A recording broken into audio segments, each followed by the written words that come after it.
Friends, अगर आपको कहा जाए कि आपका आधार और आधार से रिलेटेड जितनी भी सर्विसेज है वो काम बिल्कुल भी नहीं करेगा तो आपको कैसा लगेगा? ये क्या बात करता है यार? जी हां, आपका आधार 14 दिसंबर के बाद काम करना बंद कर देगा और आधार से रिलेटेड जितनी भी सर्विसेज है वो सब कुछ बंद हो जाएगा। अगर आपने अपने आधार कार्ड को 14 दिसंबर से पहले अपडेट नहीं कराया तो ये सारे नुकसान आपको देखने को मिलेंगे। आधार कार्ड के थ्रू जो भी सर्विसेज आप एक्सेस कर पाते थे उसमें आपको दिक्कत होने लगेगी, वो सर्विस आप एक्सेस नहीं कर पाओगे बिना अपडेट कराए। तो 14 दिसंबर तक बिल्कुल फ्री है अपडेट करना, लेकिन 14 दिसंबर के बाद जब आपको दिक्कत आने लगेगी और फिर आप अपडेट कराने के लिए जाओगे तो आपको पैसे पे करने पड़ेंगे।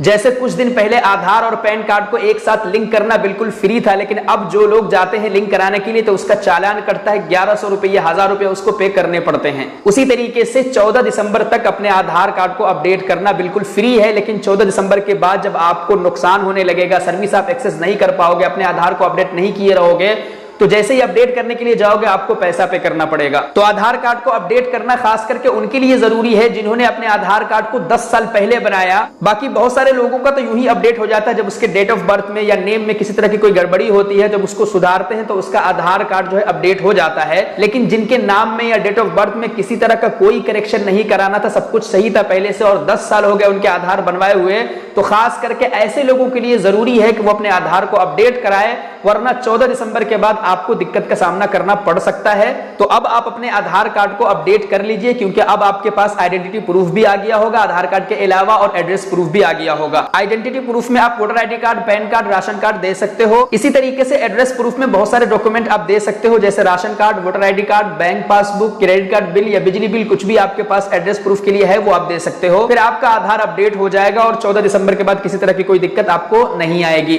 तो इसको अपने मोबाइल फोन से अपडेट करने के लिए सबसे पहले आपके आधार कार्ड के साथ आपका मोबाइल नंबर लिंक होना जरूरी है। तो अगर आपका मोबाइल आपके आधार कार्ड के साथ लिंक है तो चलिए आ जाते हैं हम अपने स्क्रीन पर। फ्रेंड्स, सबसे पहले आपको UIDAI के इस वेबसाइट पर आ जाना है, डिस्क्रिप्शन में इसकी लिंक मिल जाएगी। सिंपली लॉगिन पर क्लिक करना है। आपके सामने एक नया इंटरफेस आएगा, यहाँ पर आपको अपना आधार नंबर इंटर करना है, ये वाला कैप्चर यहाँ फिलअप करना है, लॉगिन विद OTP पर क्लिक कर देना है। एक OTP आपके रजिस्टर्ड मोबाइल नंबर पर आएगा, वो OTP यहाँ इंटर करना है, लॉगिन पर क्लिक कर देना है। आपके सामने आपके आधार से रिलेटेड पूरा डैशबोर्ड खुल करके आ जाएगा। फ्रेंड्स, यहाँ पर आपको एक ऑप्शन देखने को मिल जाता है डॉक्यूमेंट अपडेट का, जहां ये आपसे कह रहा है कि click here to upload your proof of identity and proof of address. This service is free of cost 14/12/2024, यानी 14 दिसंबर तक ये सर्विस बिल्कुल फ्री है। तो यहीं से आपको अपना आधार कार्ड अपडेट करना है बिल्कुल फ्री ऑफ कॉस्ट। तो बस आपको यहाँ क्लिक करना है, उसके बाद नेक्स्ट। यहाँ ये आपको बता रहा है कि ये कैसे काम करता है, तो ये चीज तो मैं आपको लाइव दिखाने ही वाला हूँ, तो बस आपको दोबारा से नेक्स्ट पर क्लिक करना है। उसके बाद ये आपको बता रहा है कि 3 स्टेप में ये काम को आप कर सकते हो। सबसे पहला स्टेप वेरीफाई, उसके बाद अपलोड, उसके बाद सबमिट। तो वेरीफाई आपको सबसे पहले करना है कि जो भी आपकी आइडेंटिटी, एड्रेस प्रूफ, ये सब कुछ सही है या नहीं, ये वेरीफाई आपको करना है। सब कुछ सही है या नहीं, इसका मतलब ये है कि जो भी डॉक्यूमेंट आप प्रूफ के तौर पर अपलोड करोगे आइडेंटिटी प्रूफ में या एड्रेस प्रूफ में, तो उसके अंदर और यहाँ पर जो ये बता रहा है जो आधार के अंदर आपकी डिटेल से दोनों सेम है या नहीं, ये वेरीफाई करना है। अगर दोनों सेम है तभी आप इस काम को कर पाओगे। अगर सेम नहीं है तो ऐसा नहीं है कि आप अपने आधार कार्ड के सारे डिटेल्स को प्रूफ अपलोड करके चेंज करा लोगे, नहीं, कुछ भी चेंज नहीं होगा। बस जो भी डॉक्यूमेंट आप अपलोड करने वाले हो वो आधार डिटेल के साथ मैच करना चाहिए, ये आपको यहाँ पर वेरीफाई करना है। तो अब आपने वेरीफाई कर लिया है तो इस बॉक्स को टिक करना है और नेक्स्ट पर क्लिक कर देना है। सबसे पहले यहाँ ये आपसे आपकी आइडेंटिटी प्रूफ मांग रहा है। जैसे कि मैंने आपको बताया था कि आइडेंटिटी के लिए voter ID card, PAN card, ration card आप दे सकते हो। इसके अलावा पूरी लिस्ट यहाँ पर है, इस पर क्लिक करके आप पूरी लिस्ट देख सकते हो। इसमें से जो भी आपके पास है वो आपको सिलेक्ट कर लेना है। उसके बाद view details and document upload पर क्लिक करके गैलरी के अंदर जहां कहीं भी आपने रखा हुआ है उस डॉक्यूमेंट को सिलेक्ट करना है, अपलोड कर लेना है। आपको ध्यान रखना है कि जो भी डॉक्यूमेंट आप अपलोड कर रहे हो या तो वो JPEG, PNG या PDF फॉर्म में होना चाहिए और 2 MB के अंदर में होना चाहिए। अगर JPEG, PNG या PDF फॉर्म में नहीं होगा और 2 MB के अंदर नहीं होगा तो आपका अपलोड ही नहीं होगा। उसके बाद एड्रेस प्रूफ में भी इसी तरीके से डॉक्यूमेंट लिस्ट में से कोई भी डॉक्यूमेंट जो भी आपके पास है वो चूज कर लेना है और view details and document upload पर क्लिक करके गैलरी से अपलोड कर लेना है। डॉक्यूमेंट अपलोड करने के बाद यहाँ आपका अपलोडेड डॉक्यूमेंट दिख जाएगा। उसके बाद इस बॉक्स को टिक करना है। जैसे ही टिक करोगे ये आपको बताएगा कि आपने जो भी डॉक्यूमेंट अपलोड किया है वो बिल्कुल मैच करना चाहिए आपके आधार डिटेल के साथ, वरना रिजेक्ट हो जाएगा। उसके बाद अगर सब कुछ ठीक है, कुछ भी मिसमैच नहीं है, तो ओके पर क्लिक करना है और नेक्स्ट कर देना है। उसके बाद ये आपसे बता रहा है कि इस सर्विस के लिए कोई भी चार्ज नहीं लिया जा रहा है, बिल्कुल फ्री ऑफ कॉस्ट है। 14 दिसंबर तक बस आपको सबमिट करना है, तो बस आपको सबमिट कर देना है। उसके बाद आपके सामने एक नया पेज आता है जहां पर ये आपको बताता है कि आपका जो ट्रांजैक्शन स्टेटस है वो सक्सेस है। कोई भी ट्रांजैक्शन तो हुआ नहीं है, बिल्कुल फ्री ऑफ कॉस्ट है, इसलिए ये सक्सेस बता दिया है बिना पैसा पे किए ही। उसके बाद आपको यहाँ से डाउनलोड एक्नॉलेजमेंट पर क्लिक करके एक रिसीविंग डाउनलोड कर लेना है। इसके अंदर आपकी पूरी डिटेल्स है, जैसे आपका आधार कार्ड, आपका SRN नंबर यानी सर्विस रिक्वेस्ट नंबर, उसके बाद डेट वगैरह, और आपको बता रहा है कि कब तक ये आपका अपडेटेड हो जाएगा। तो फ्रेंड्स, इस तरीके से अपने आधार कार्ड को बिल्कुल फ्री में अपडेट कर सकते हैं। आई होप आपको ये वीडियो काफी पसंद आई होगी। अगर वीडियो पसंद आई है तो वीडियो को एक लाइक कर दीजिए, और जो लोग चैनल पर नए हैं वो चैनल को जरूर सब्सक्राइब कर लीजिए। मिलते हैं फिर से एक नई इंटरेस्टिंग वीडियो के साथ, तब तक के लिए अपना ख्याल रखिए।